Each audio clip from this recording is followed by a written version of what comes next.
రెండు చోట్ల ఓటమేనా? మహబూబ్ నగర్ మల్కాజ్గిరిలో కాంగ్రెస్ కు 3వ స్థానం. రేవంత్ రెడ్డికి ఎదురుదెబ్బ అంటూ ప్రచారం. మహబూబ్ నగర్ కు 8 సార్లు వెళ్లిన సీఎం. వంశీచంద్ రెడ్డి గెలుపు కోసం శ్రమించిన రేవంత్. మల్కాజ్గిరి రేవంత్ స్థానం, అక్కడ గెలుపు కష్టమే. రోజు రోజుకి పడిపోతున్న రేవంత్ గ్రాఫ్.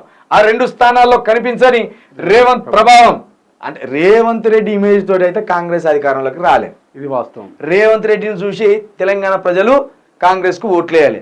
కేసీఆర్ మీద సృష్టించబడిన కోపం ద్వారా, కేసీఆర్ మీద సృష్టించబడిన విద్వేషం ద్వారా ప్రజలు ఎవరు ఉన్నారు ఆల్టర్నేట్ గా, ఎటు మళ్ళా మొగ్గు చూపాలంటే వన్ సైడ్ గా కాంగ్రెస్ వైపు మొగ్గు చూపిండ్రు.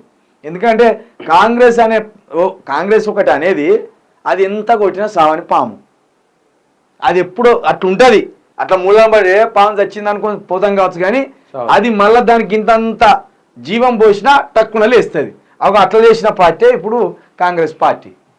అది పంచంలో ఉన్నది గ్రామాలలో. అట్లా జస్ట్ దానికి ఒక వేవ్ రావాలి, అట్లా పడి ఉన్నది. ఆ వేవ్ వచ్చింది. ఎట్లా వచ్చింది? కేసీఆర్ దురుస్థానం వల్ల కావచ్చు, సోషల్ మీడియా కల్పించిన విష ప్రచారం వల్ల కావచ్చు, లేకపోతే కేసీఆర్ ఎమ్మెల్యేలు చేసిన బాగోతాల వల్ల కావచ్చు, అదంతా కలిసి వచ్చింది.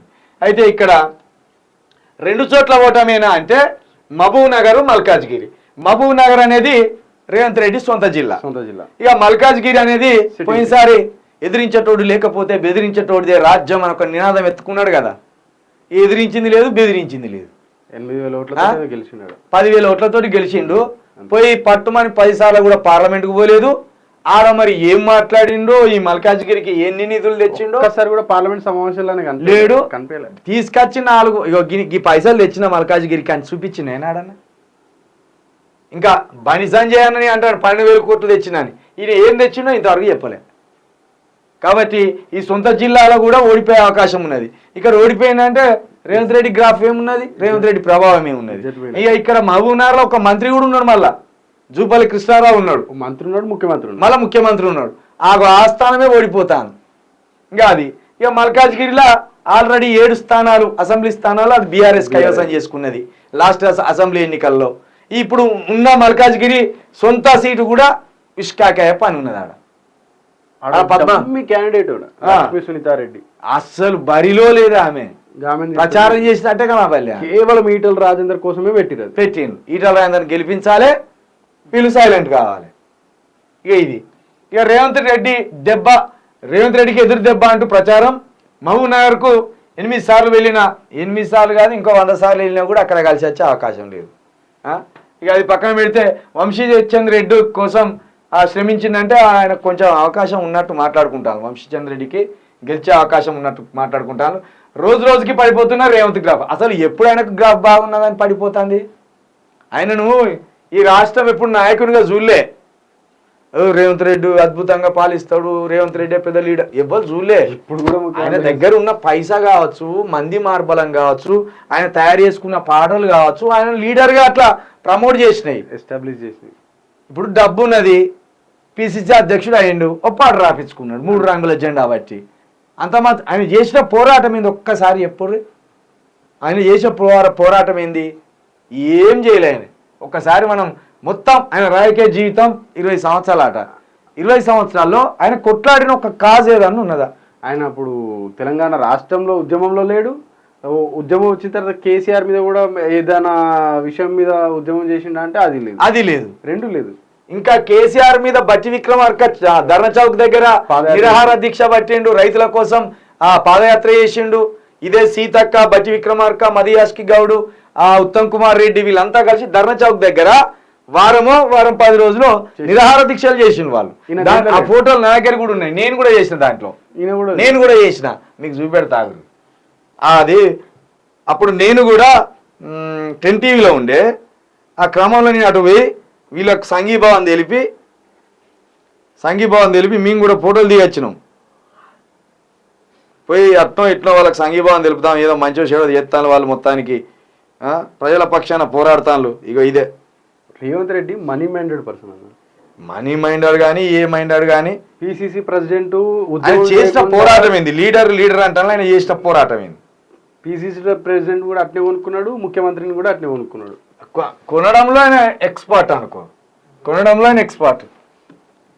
ఇదే ధర్మచౌక్ దగ్గర చేసినప్పుడు పోయినాం, ఉత్తమ్ కుమార్ రెడ్డి ఉండే.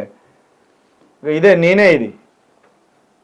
మేము ప్రతి దాంట్లో ఉన్నాం, మేము ప్రతి మార్పులో ఉన్నాం. ప్రతి మార్పులో చిన్నదో పెద్దదో పోయినాం, సంఘీభావం తెలిపినాం, వచ్చినాం. ఇంకా మంచి ఫోటోలు ఉన్నాయి. ఆగు, సీతక్క, మీ అందరం రేవంత్ రెడ్డిని కూడా మా ఓటుకున్నోటు కేసు తర్వాత రేవంత్ రెడ్డి కూడా మా ఛానల్కి ఫస్ట్ వస్తే రేవంత్ రెడ్డి ఇంటర్వ్యూ అయిపోయినాక కూడా అక్కడ పలకరించినాం. మంచి పని చేసినాం, పైసలు పట్టుకొని పోయి దొరికి అట్లా కూడా చేసినావు. గీదా లీడర్గా చేయాల్సింది. ఏ విధంగా నిన్ను ఇగో నేనే బట్టి విక్రమార్క, ఈ సంపత్ కుమార్, ఈయన బట్టి విక్రమార్క అన్న, ఇక ఈమె లేడీ ఎవరో ఈయనే. ఇగో రేవంత్ రెడ్డి మా ఆఫీస్కి వచ్చినప్పుడు ఇది ఇగో 2016, ఇది 2016 6వ నెల. ఇగో ఇది అదే ఆ నిరసన దీక్షలో ఉన్నాం.